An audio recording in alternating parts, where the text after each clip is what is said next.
नमस्कार, मी लतास क्रिएटिव्हिटी या चॅनेलमध्ये तुम्हा सर्वांचं खूप खूप मनापासून स्वागत आहे। आज मी तुमच्यासोबत मासे फ्रायची रेसिपी शेअर करत आहे, तर व्हिडिओ कुठेही स्किप न करता प्लीज बघत राहा मासे फ्रायची सविस्तर रेसिपी।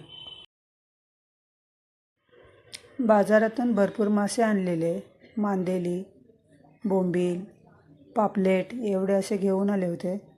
तर म्हटलं चला फ्राय करायला घेऊया। त्या अगोदर स्वच्छ करायची तयारी। हे बोंबील साफ केले असे पहिले डोके काढून, नंतर हे मांदेली स्वच्छ केली। हे मांदेली पापलेट असे काढायचे, बाजूचेच काढून टाकायचं कापून। हे असे सगळं कापून टाकायचं आहे। त्याचे पंख वगैरे असतात ते। इथे एक चीर द्यायची डोक्याच्या बाजूला, अशी ही जराशी चीर द्यायची आणि त्या आतली घाण सगळी काढून टाकायची आहे। हे व्यवस्थित छान काढून टाकायचे। हे ताजे असल्यामुळे हातातून निसटत आहेत ते करण्यासाठी। हे बघा, ही अशी सगळी घाण काढून टाकायची। एक प्लास्टिकची पिशवी घ्यायची, त्याच्यामध्ये घाण ठेवायची, ते सगळं काढलेलं आणि बाहेर फेकून टाकायचं। हे चिरा द्यायच्या तशा फ्राय करण्यासाठी। आणि आता पाण्याखाली स्वच्छ धुवून घेऊ। हे असे स्वच्छ धुवून घ्यायचे आहेत। मी हे बेसिनमध्ये नळाखाली व्यवस्थित एक एक धुवून घेते। हे बघा, हे सगळे असे धुवून घेते। धुवताना कंटाळा करायचा नाही आहे, नाहीतर त्याचा वशाट वास येतो। चांगले स्वच्छ असे धुवून काढायचे आहेत। हे अशा प्रकारे धुवून झाले की असे हे नितळत ठेवायचं आहे, जरा पाणी काढून। हे बघा, हे असं नितळत ठेवायचं आहे पट्ट्यावर जरा। आता हे नितळलेलं आहे। मी यामध्ये हळद, लाल तिखट, कांदा लसूण चटणी आणि कोकमचा आगळ टाकलेलं आहे त्यामध्ये, आणि ते आता व्यवस्थित मिक्स करून घेणार आहे। व्यवस्थित मिक्स करून घ्यायचं त्यामध्ये। हे असं काही गुठळ्या असतील तर अशा काढायच्या, हातानेच फोडायचे आहेत। ते हातानेच करावे लागतात सगळं। जरा मसाला कमी वाटतो आहे मला, लाल तिखट, म्हणून मी परत घेते जरा तिखट। हे घेतलं आहे तिखट, जरा कमी वाटतो आहे, लाल तिखट घेतलं आहे। आता हे परत मी जरा मिक्स करणार आहे यामध्ये। असं हे गुठळ्या वगैरे तोडून मिक्स करायचे आहेत। असं व्यवस्थित हातानेच करायचं आहे। असं सगळं व्यवस्थित एकजीव केलं की हे असं मासे सगळे त्याच्यामध्ये, बोंबील, पापलेट काय जे मांदेली वगैरे आहेत ते सगळे। मांदेली मी थोडेच घेतलेत, मांदेली रश्श्यासाठी आणलेले आहेत, त्यामुळे मी हे सगळे याला मसाले लावून घेणार आहे असे व्यवस्थित। हे बघा, हे असे व्यवस्थित मसाले लावून होतात। आता हे जो मसाला लावून झालेला आहे तो मी 1 तास ठेवणार आहे त्याच्यामध्ये। 1 तास ठेवून देणार आहे त्याला व्यवस्थित, जरा मसाला त्यामध्ये मुरण्यासाठी।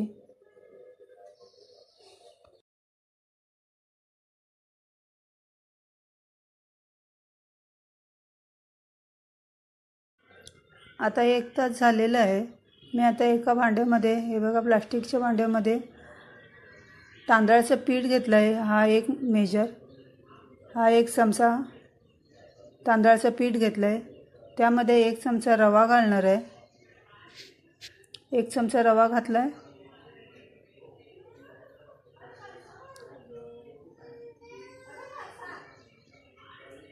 हिंग थोडं,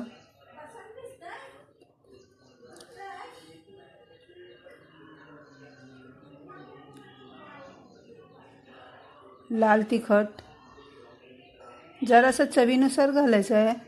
आपण मसाल्याला लावलेलं लाल तिखट वगैरे, पण हे मसाल्यामध्ये करण्यासाठी थोडे थोडे आपल्या चवीनुसार घालायचं आहे लाल तिखट वगैरे। हळद टाकले मी त्यामध्ये, हळद जरा जास्तच घालायची, माशांना हळद जरा जास्त लागते। आणि मीठ टाकायचं आहे चवीनुसार। परत यामध्ये मीठ टाकायचं आहे। आपण माशांना मीठ लावलेलं आहे। या पिठामध्ये मीठ थोडंसं बेतानेच टाकायचं आहे आणि हे सगळे व्यवस्थित करून घ्यायचं आहे, मिक्स करून घ्यायचं आहे। हे बघा, मी एक आता इथे काटेरी चमचा घेणार आहे आणि त्याने सगळं मिक्स करणार आहे व्यवस्थित। छानसं मिक्स करून घ्यायचं आहे। मसाला मिक्स होईपर्यंत मी इथं हे पॅन गरम करत ठेवलेला.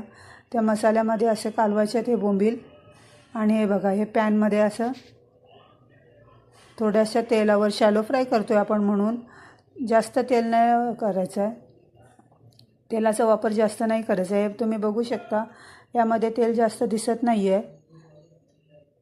थोडंसं पहिलं असं लावून घ्यायचं आहे पॅनला तेल आणि असं सोडायचे. तव्यावर असे एक एक ठेवून द्यायचे फ्राय होण्यासाठी.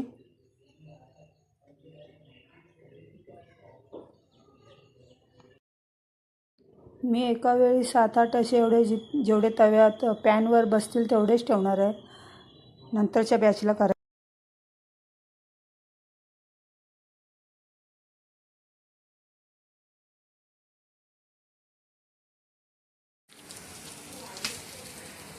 आता इथे तुम्ही बघू शकता एका साईडने छान बोंबील भाजले गेलेले आहेत. बोंबील आहेत, 2-3 मांदेली वगैरे टाकलेले आहेत, 2 पापलेट आहेत. अशा प्रकारे छान भाजलेले आहेत. बघा, छान दिसत आहे ते. आणि आता मी ते एका भांड्यामध्ये काढणार आहे. अगोदरचं पण एक बॅच काढलेली आहे, आताची ही बॅच काढून घेणार आहे त्यामध्ये. हे बघा, हे असे व्यवस्थित सगळे काढून घेतले. आता ते बोंबील वगैरे काढून झाले. आता मी त्याच पॅनमध्ये पापलेट टाकणार आहे फ्राय करण्यासाठी. पण मी पापलेटला पीठ नाही लावत सहजा, शक्यतो नुसत्या मसाल्यामध्येच फ्राय करते. जो आपण मसाला त्याला लावलेला अगोदर मॅरिनेट करून ठेवलेला तसंच फ्राय करते. छान लागतात. एकदा तुम्ही ट्राय करून बघा. आणि वरून असं तेल सोडायचं आहे, शॅलो फ्राय करायचं आहे. छान लागतात. हे बघा, असं साईडने तेल सोडायचं, मस्त लागतात. आता इथे आपले पापलेट पण फ्राय करून झालेले आहेत. मला पाहिजे मासा फ्राय, लवकरात लवकर दे मला, वाढ लवकर.